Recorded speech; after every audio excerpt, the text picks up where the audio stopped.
The heavy Allah spirit out of it. Go ahead, bro. Hey, Shalom, Akim. Shalom.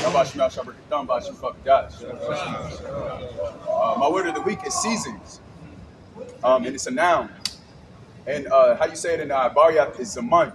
And seasons basically just means a period of time of the year. It means proper time, suitable occasion, or appropriate time. A sowing, a planting, and things that are synonymous to that.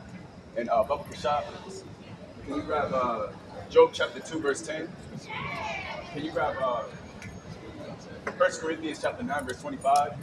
And Isaiah, can you grab Micah chapter 7, verse 9? Baba Kashab. And I was just going to read the first precept because it goes into the point.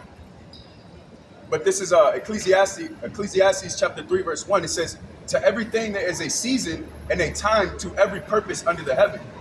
And the reason why I brought this out is because when you have a level of understanding on seasons, you don't get attached to whether the Heavenly Father brings you up or down. All right? And it allows you to further yourself in the path in which the Heavenly Father is directing us in. Right? It's the book of Job, chapter 2 and verse 10. It says, but he said unto her, thou speakest as one of the foolish women speaketh. What shall we receive good at the hand of the Most High? And shall we not receive evil? In all this, did not Job sin with his lips? Right, so there's going to be a season where the Heavenly Father allows you to receive good or receive the fruits of the labor that you put in. But then there's also going to be a long duration of time where the Heavenly Father is allowing you to go through suffering.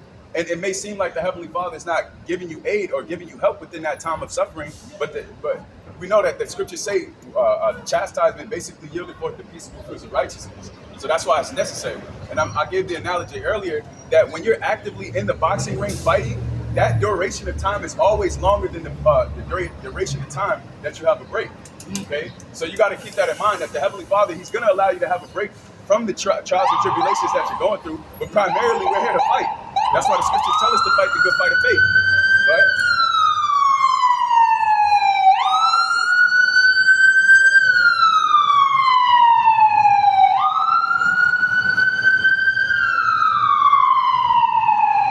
This is the book of 1 Corinthians chapter 9 and verse 25.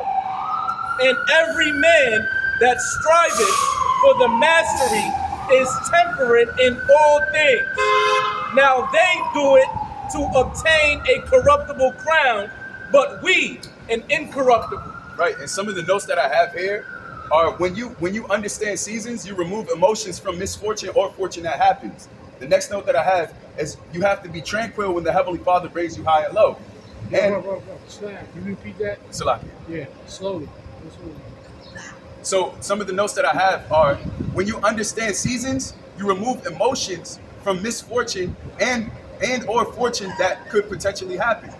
The next quote that I have is you have to be tranquil when the Lord brings you high and low.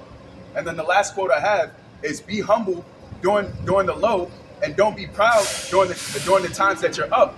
Never get attached to either or.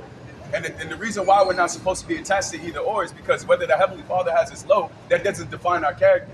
That doesn't define who we are. And whether the Lord has us high, it doesn't define who we are. Really what defines us of who we are is the course and the action of what we're doing day to day, which is the work of Yahweh Shema Shah. And what's the last precept? Yep. Micah 7 and 9. I will bear the indignation of the Lord, Yahweh Shemi Shai, because I have sinned against him. Until he plead my cause and execute judgment for me, he will bring me forth to the light, and I shall behold his righteousness.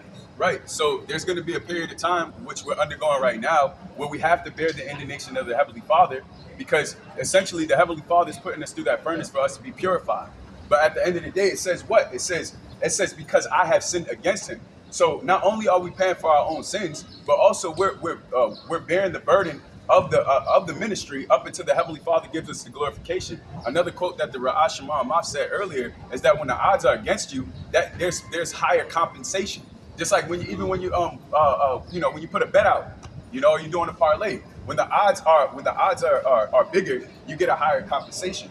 And the last quote that I have is primarily if you stay on course of following the Lord, you will acquire everything that is necessary.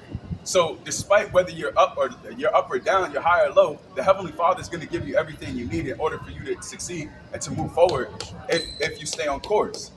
And the quote that I have for 4 seasons is, every season of your life will be an opportunity for you to learn and grow.